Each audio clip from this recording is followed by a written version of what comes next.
Okay. Martin, you touched on a very good point about having alternatives. Do you think men have positive alternatives in regards of umeenda kwa counselor and the counselor has taken you rounds and rounds? What is the next step as a man? Do you think that man will go to the next counselor? Ama the other alternative will be like substance abuse? What do you think are the alternatives men go for? Okay, so just before I respond to that, maybe something I had in mind in the previous question is that yes, these forums would be beneficial. I've met Robert today, but after this we should exchange numbers because we belong in the same line of thought.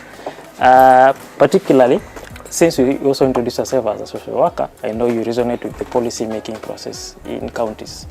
I'm a man of many hats. I'm part of an organization called Angaza Youth Initiative.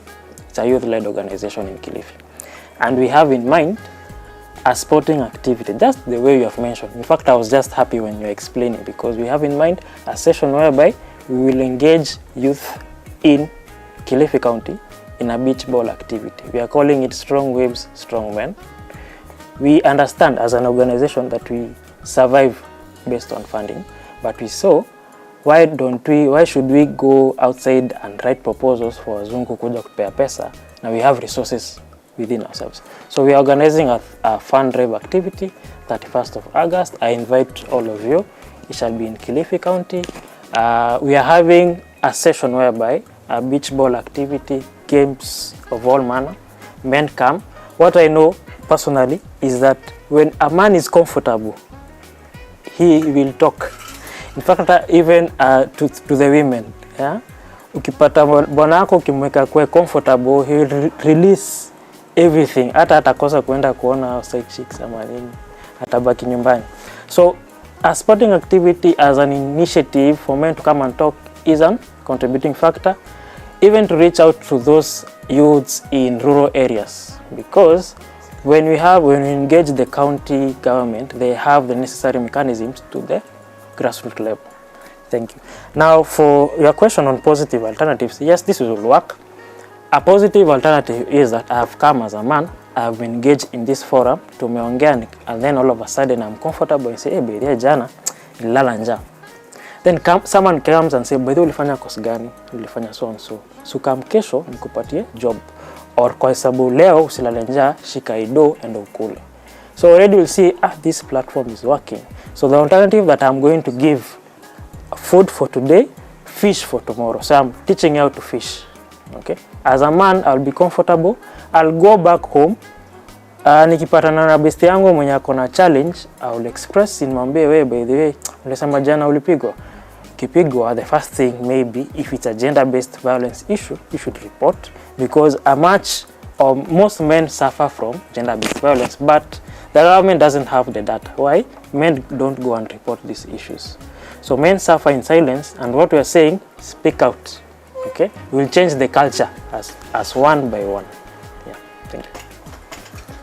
The alternatives. Yeah, the alternatives. Alternatives. Yeah. So of course, one of the big alternatives is the church. So whenever a man feels like they need to open up to somebody, we always advocate that the church is one big alternative. Unfortunately, most of our pastors are not trained to handle men. Our church usually are pro-women sometimes, even as much as women think that church is against women. But you go listen to someone and listen to how many times the pastor says wamama. You see, the pastor speaks to women more than to men. So the church needs to design itself as a positive alternative. But like he said, when a man gets comfortable, they won't have a problem sharing. In my past life, when I was young, I like the interaction I have with Martin, because we seem to be cut from almost the same piece of cloth. When I was young, I used to run a football league here in Taita Taveta. I ran it for about 4 years. It was probably one of the most successful privately run football league in Taita Taveta. And one of the outcomes that came out of it was eventually young people will come to me and they will open up, hey, I have a girlfriend who's HIV positive, I don't know where I stand, so slowly by slowly we'll go for counseling, they'll be fine to be negative or sometimes positive. I'll get young men who will come to me with struggles, suicidal thoughts, and we'll talk about it. So I will be a link between them and medical support, psychological support. So the point I'm reinforcing with what Martin has said is creating those avenues where men feel comfortable, where they can talk. And sometimes, Martin, when I say I am hungry, I haven't eaten for the last 2 days, sometimes we don't even need money. We need other 3 men to say, I also haven't eaten for the last 3 days. And then we laugh at it. We go home happy. In our language, there is a talk that says, matanga wengi ni harusi. Like when I don't know how to interpret it in Swahili, in English, but when there is a lot of misery, people tend to laugh more about it. So if 3 or 4 men all talk about their misery, what comes out of it is people start laughing at each other and people belittling their problems and going and thinking, well, by the way, I'm not the only one who's hungry. Even that guy. By the way, do you know, he drives, but he's still hungry. So I'm even better off. I don't have a job and I'm hungry. So in this forum, sometimes, because the setup is not about sharing your problems, the setup is that people are just talking. People don't expect solutions, you see. But when you go to a counselor, when you go to somebody and you're telling them your problem, the expectation is this discussion will bring up a solution. But in these forums, usually, nobody's looking for a solution because people are just sharing their issues. People are just talking. And sometimes somebody talks about your issue, sometimes you talk about somebody's issue. So it's not so much like you're going to somebody to talk about your problems. No. It's a place where people just open up. You see, for example, if it was a football game at halftime, I'm talking to them, and I'm throwing in scenarios and somebody thinks, it looks like he's talking about me. And maybe sometime pulls me over and you say, hey, by the way, you're talking about this. I'm going through it. You see. So it's the safe spaces that needs to be created in our counties and in our places to help men go through whatever they're going through. And do you think those safe spaces, they will anyone can talk about anything? Because if you look at the factors, we have seen a relationship, there's finances. When it comes to health, it's a very delicate topic to touch to. Do you think it will be someone will be vulnerable enough to say, you know what, I have maybe sexually transmitted disease and I'm married, so it's something that is very delicate to even talk to somebody. So do you think those forums, they are open enough for anyone who has anything can participate? Yes, they are. Because, again, you have to think about like a man. And think like a man is, we are playing checkers here, and I start talking about my friend, Lucas, who had a relationship with a prostitute, contracted gonorrhea, and shit went down, blah, blah, blah, blah, blah, blah, and this is how he got help. And all that. Now, I'm not talking about him. I'm talking about Lucas, because we just need a story to pass our time. But unknowingly, he just went out with a prostitute. He's contracted gonorrhea. Now, nobody here knows, but he's listening keenly. You see, he's listening keenly, and so he's noticing that there is a medicine called clotophamia. Something. It is found at a certain pharmacy somewhere. You see, he will not say anything. But trust me, after this is done, he's going to knock at the door of that pharmacy. He's going to look at that pharmacy. He's going to get that medicine, and his problem will solve. So at the end of the day, nobody will ever know who had which problems.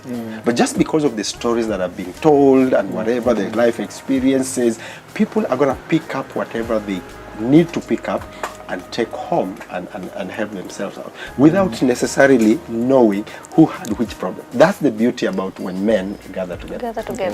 Okay, what I'm getting from this is speaking out is still an issue because it doesn't even lie to men, also to women as well. So what other life circumstances do you think they contribute to men specifically having mental health disorders? What other life circumstances? Go ahead. I have one out to share. Okay. Maybe to come back to finances. Okay. I'll speak for my generation, whereby we are experiencing backlash, one maybe from the state political matters, and more so issues of unemployment, because it's a very, very much sensitive issues. We have young men. In fact, the ongoing discussion right now is on betting companies using content creators to air out their issues. Content creators have been banned, but national broadcasting media houses have not. So we are trying to solve a problem by creating another problem. So unemployment is a contributing factor, whereby people engage, particularly, I'll use the example of betting, for them to keep up with the things, okay? So when you're trying to keep up with the societal expectations, ukiwa 29 lazima ukuwe umenunua Audi, best yangu alinunua Audi, so I will engage in any activity, any malicious activity for me to gain money, which might lead to stressful situations. Yeah, that's my take. Now, I'm being particular here with my county, Taita Taveta. There's a problem with leadership, and people are not keen to understand problems and their respective solutions. Let me take you back. I did a study on this one, and personally, I think one of these days I'm going to put it down.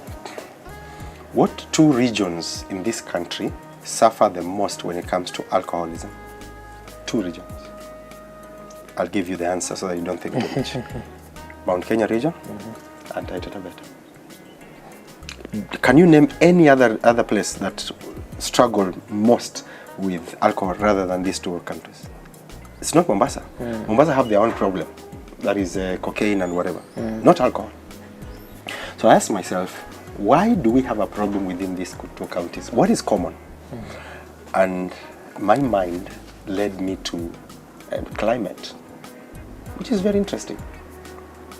Few people have gone that direction. How cold is it in Unaja?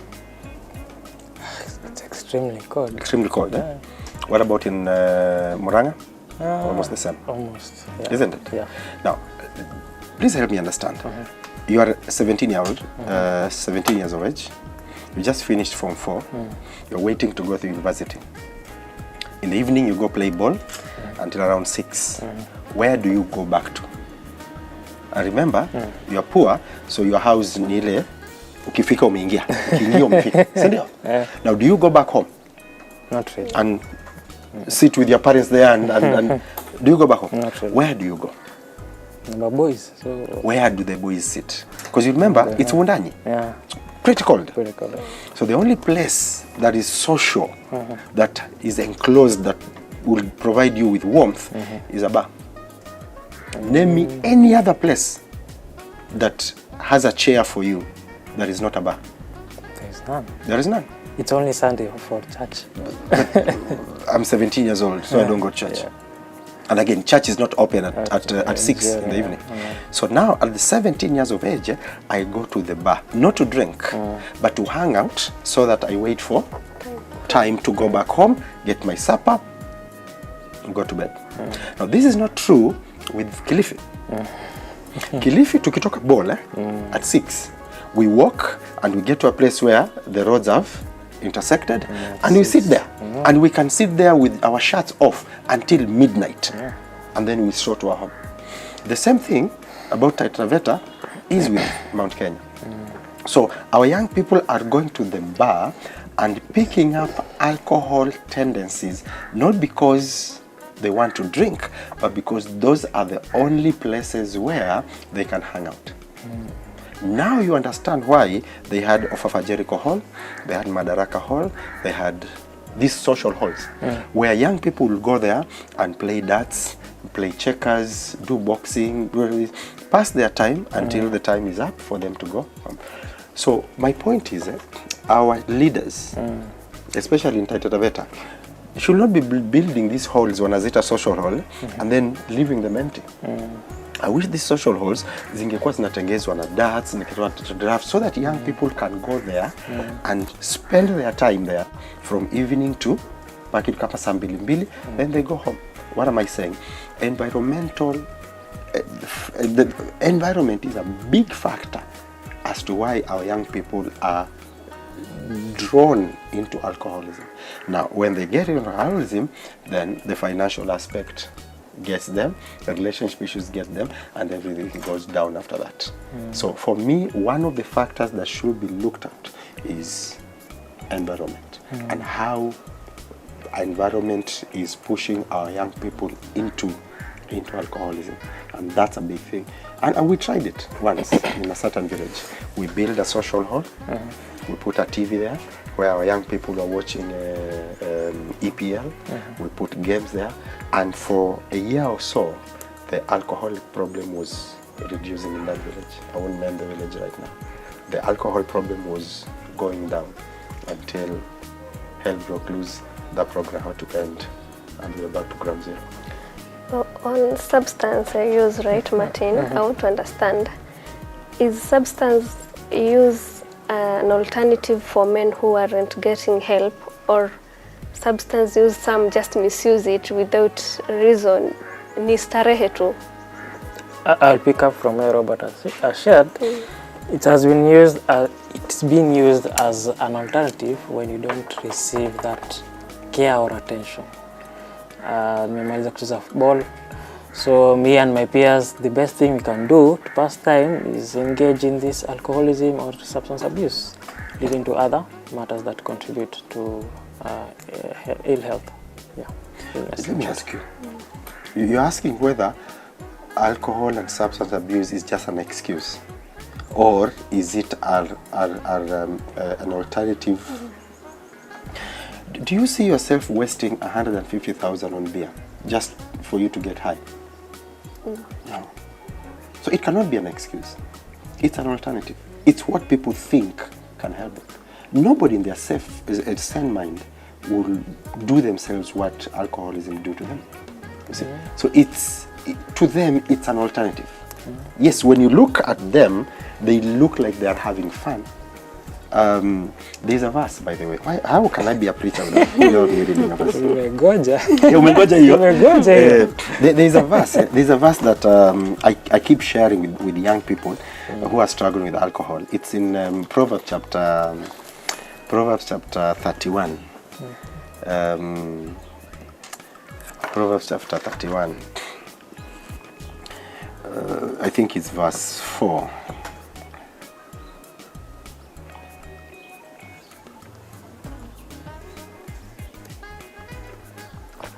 Proverbs 31:4. Yeah. It says, it is not for kings, oh Lamuel, it is not for kings to drink wine, nor for princes to drink, to strong drink, lest they drink and forget the law and pervert the judgment of any of the afflicted. Verse 6, give strong drink to him that is ready to perish, and wine to those that are heavy in hearts. Let him drink and forget his poverty and remember his misery no more. If you find somebody waking up from the bar, it doesn't matter how much they tell you they're having fun, they're having misery. Because even the drunkards of drunkards, when you find them in a certain position of life, their drinking is different. Totally different. You will not see the CEO of Kenya Breweries staggering here. Even if they drink in a certain way. But whenever you find them at the bar, in the middle of the night, with a table full of bottles, you can bet they're running away from a problem. So, what other coping mechanisms do you think men use apart from substance abuse? Well, other coping mechanism, it's hard. It's hard to have other coping mechanisms because the other coping mechanisms are expensive. So, for example, people do traveling. Like for me, when I'm stressed, sometimes just love to get into my car and drive off. But that fuel is Very safe. yeah. Excuse me. One of the other escape mechanism is eating, and women are very good at that. But again, you realize that costs money. Yeah. You see, shopping is a very good mechanism. So men have very few alternatives. So they either seek help, get into substance abuse, or they lock down. And most people, they lock down. Do you agree? Yes, I agree. I agree. What I would add is that a coping mechanism is not best fit for all. Personally, I would say maybe if I'm at the coast, nikaona stress kiasi, I'll go to the beach. But at home, there is no beach, right? So that would not fit me there. Coping mechanisms are diverse. I will encourage men to see what works for them. For some, sporting activities will be best fit for them. For some, they will be car racing. Though dangerous, but they will do it. Okay. I have a friend who goes from Nairobi to Namanga. Peke yake tu, hataki kubeba mtu, he races, he comes back home, he's relaxed, and everything works for himself. Yeah. Of course, one is spirituality. Some just go to church. There's a video that came out. I think it was Kaspol who did this video, and said heartbreak. Heartbreak has made people preachers. See, somebody was heartbroken to a point that he decided, I'm going to be a pastor. See, some people have been propelled to success because of heartbreak. You see, because they want to prove that lady that they are wrong. So some people go into spirituality. They go into church and they bury themselves into prayer and all that.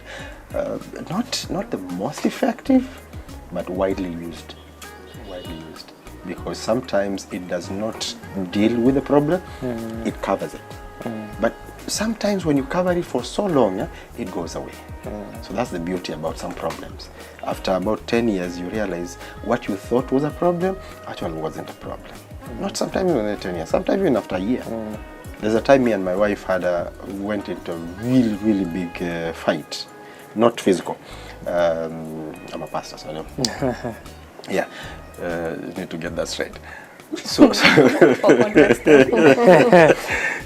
we went into this big fight about something, and actually we had to meet Mr. Mseri, our counselor, and we talked about it. It was at that point that after 3 days I decided I'm not going into this. A year later, we couldn't even trace the problem. It was a non-issue, and so we look back and we're like, what were we fighting about? And this has been a recurring. A few weeks after getting married, I found a negative. You know, negative is a picture. I found a negative in our house, and I destroyed it.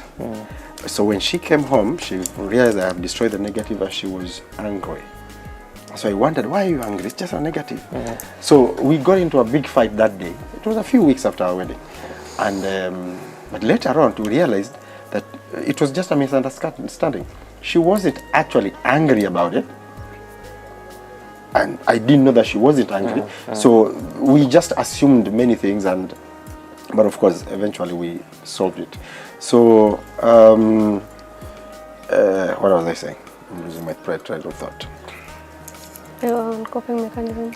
Yeah. So spirituality sometimes is a good coping mechanism. Sometimes abused. Because sometimes people will go into church and they will give offering, they will even sell their property to give to the church because church makes them feel nice. And pastors have taken advantage of that and they've messed people up. But sometimes it works. Sometimes by burying yourself into God's work, it just diverts you from the problems, and before you wake up, after you wake up, the problems are gone. So it really depends, like he said, it's not one size fits all. You have to understand why this person is using this as an escape mechanism. Does it work, does it not work, and move it from there. Okay, and do you think gender roles, how does it hurt men in terms of mentally, the gender roles? We can put it traditionally and in the modern world. Traditionally, the woman is supposed to be submissive. In the modern world, if you are submissive, this is how somehow as a lady your friends regard you. I don't know if I'll ever find a wife who comes and kneels down and gives me a plate. No, I was in Uganda. They do that. They do that. They do that. I think I should go there. But Kenya, especially where the community I come from, in fact they give you githeri and expect you to perform. It's a satire. But traditional, yes, but nowadays relationships have changed. Okay, I adopt the new technological advancement, the new cultural perspective, but I'm a man, I'm a firm believer of going back to the roots. Okay, so gender roles have a contributing factor. I'm taking a scenario whereby I'm married to one wife and I don't have a girlfriend at the side. This one wife, kwa bahati mbaya, I lose my job, which I don't pray of. Then this wife becomes the breadwinner. How will she look at me in this particular context compared to when I was a breadwinner? Okay, so here gender roles have shifted. She's the one providing from this time period. Okay, it's most likely that she will regard me less than what she regarded me before. So gender roles have a very, very much significant contributing factor to issues of mental health. My own perspective on my take. I agree. Gender roles is one of the places where men hurt, because whenever you talk about gender roles, it is the man that's supposed to take up feminine roles, not the other way around. You don't hear women being challenged. You need to protect your family. I mean, it's all about you need to share on the chores. I'm a firm believer that roles are gender specific. So cooking is not for men. That's my firm belief. Taking care of the home is not for men.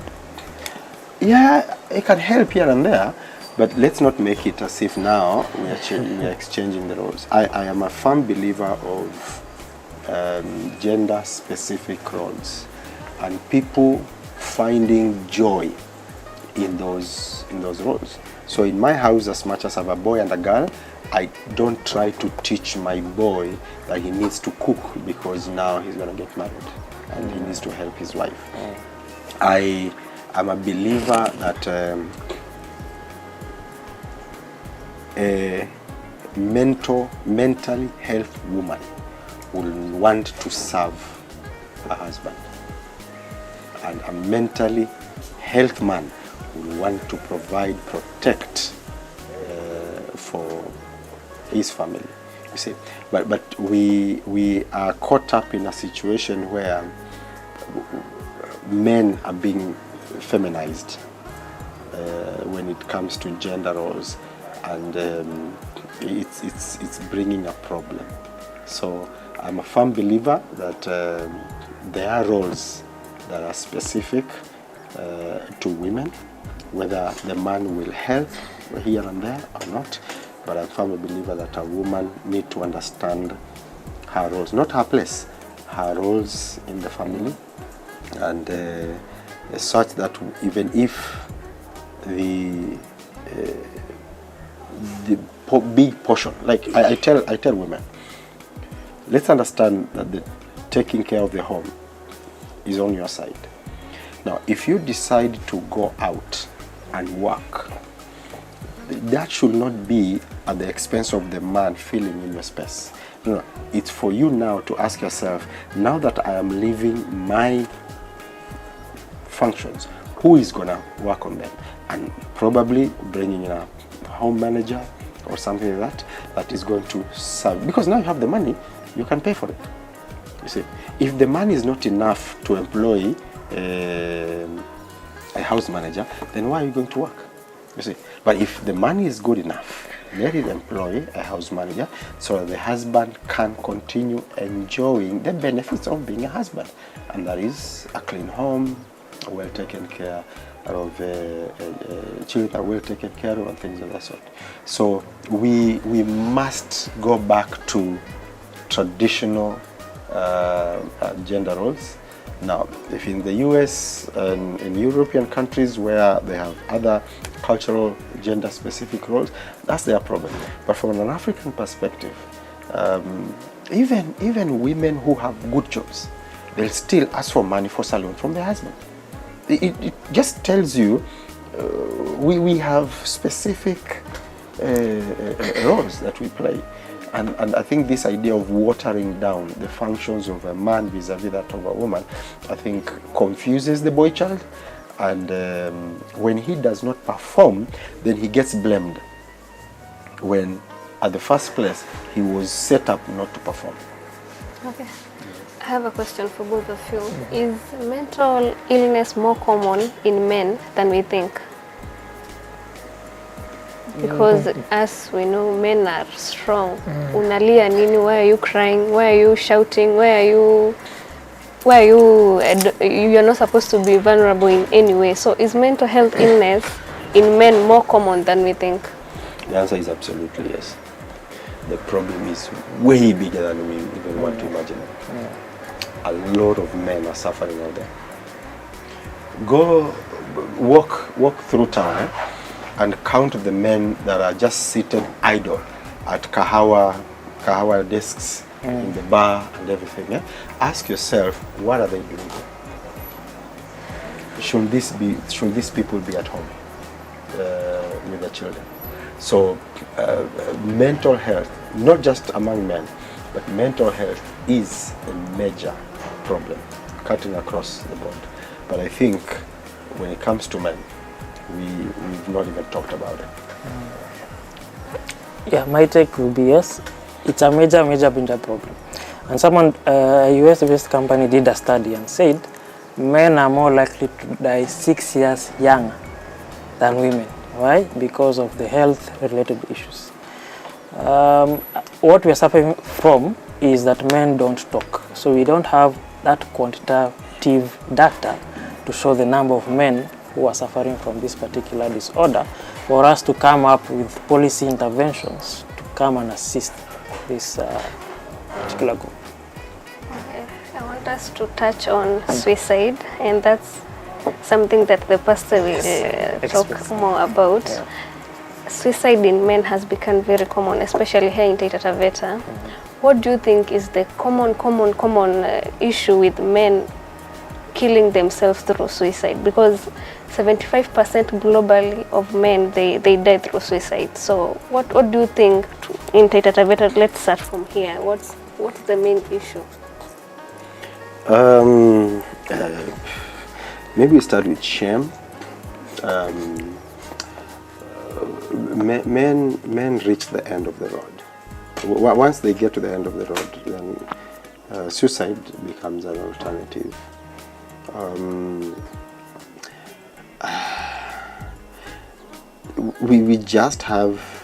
We haven't been able to craft how to help men. Like I said before, the biggest contributor for me is relationships, and starting all the way from childhood all the way to mature and sexual relationships and husband and wife. For me, that is the biggest contributor. Of course, money issues will come into that and all that. But I think the biggest problem is our administration is burying their heads in the sand and pretending that there isn't a problem. There's an office here in town called social work. I don't know what they do. I have no idea what they do. And these are the people who are supposed to be going around the villages, addressing social issues, things of that sort. We just don't know what we're doing about mental health. And maybe these conversations will help us start crafting a solution. But listening to the leadership, we have a long way to go. He has touched on something very much critical, the administration. Okay, I was privileged enough before we met. I was working here in the water project of Watervevo, this contractor. And we have a funding, I was the social safeguard. We have a funding catered for resolving issues of gender-based violence, mental health issues. And this was in liaison with the officers from the county.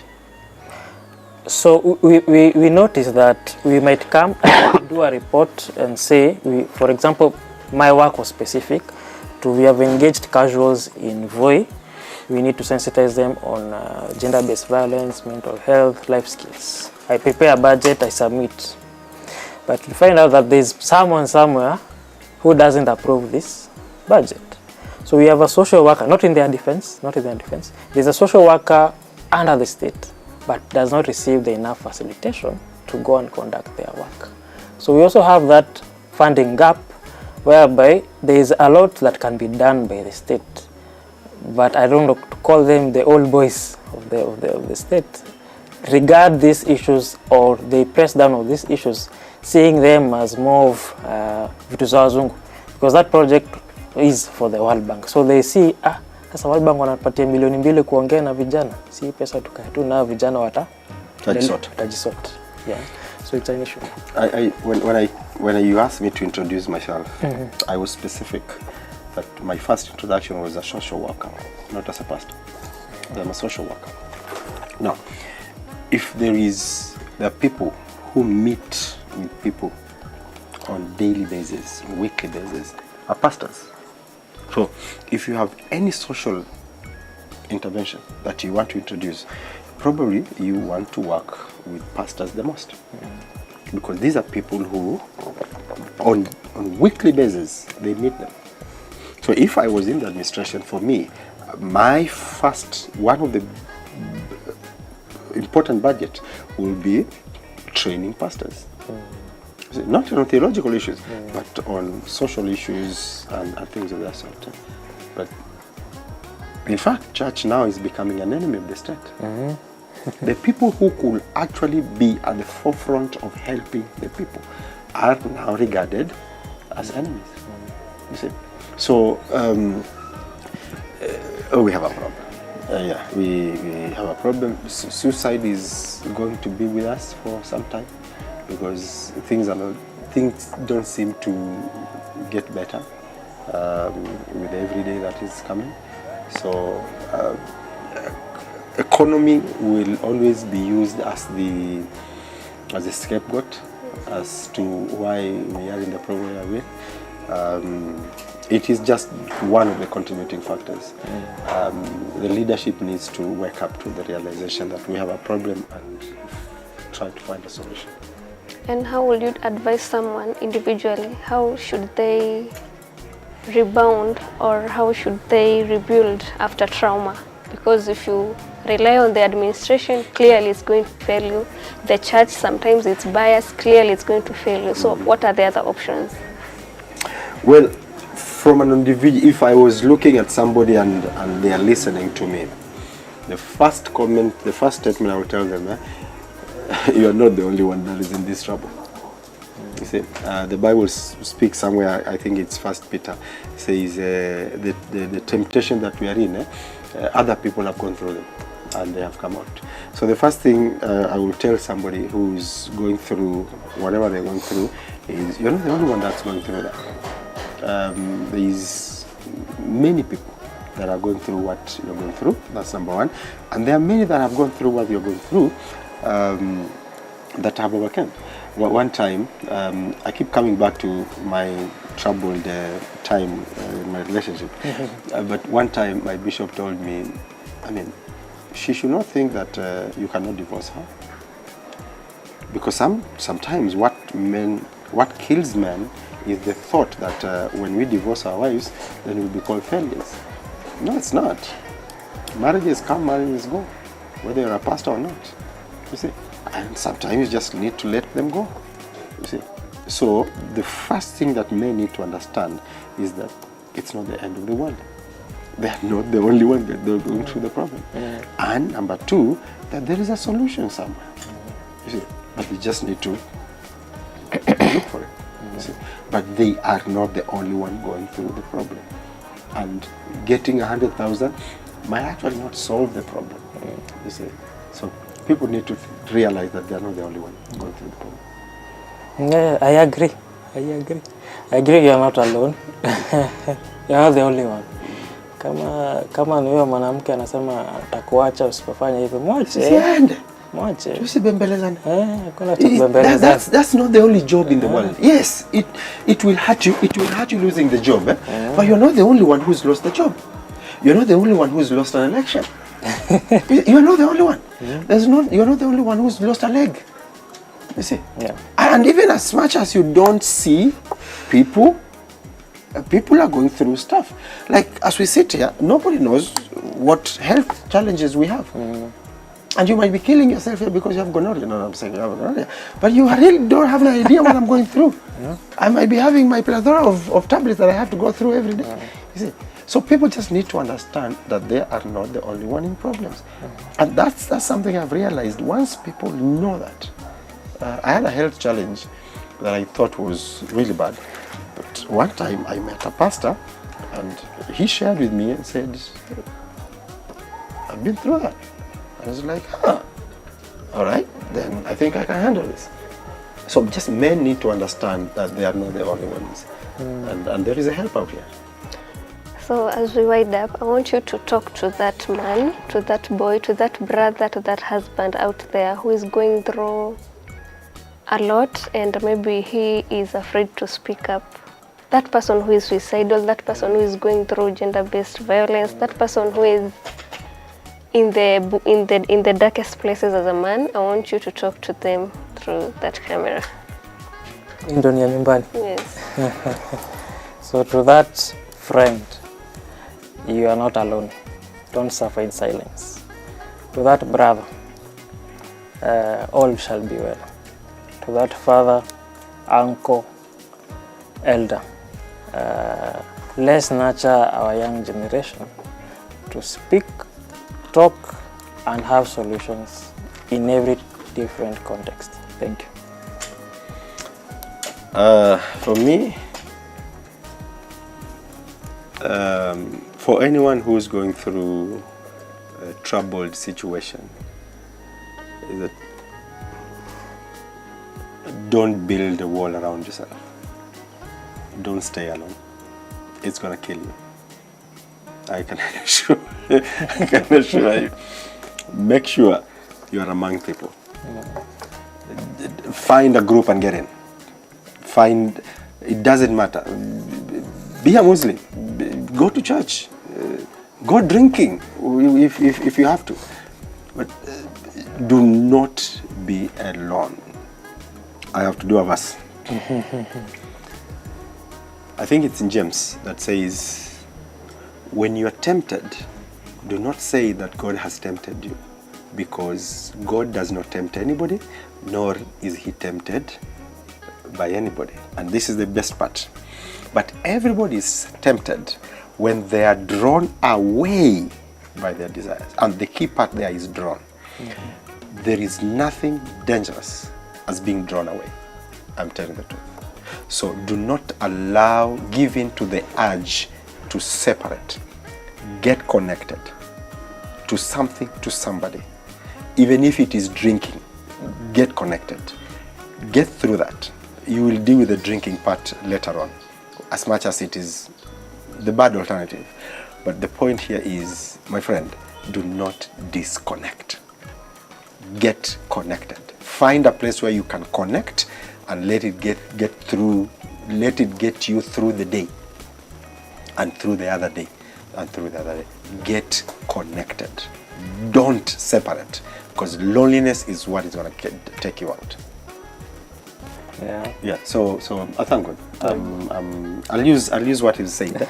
I'm the best version of myself. Okay. So at this particular point, you are okay. You are not 100%, but you're doing fine. I'm doing well. I'm doing well. Yeah. I'm doing well. I can see. I challenge you to give me a man there who is 100%. Okay. There isn't. It was nice being with you Yeah. guys here. Okay. And to our viewers, thank you so much for watching up until now. And if you're a man out there, it's okay not to be okay, but also it's okay for you to speak out, as Pastor has said and also as Martin has said.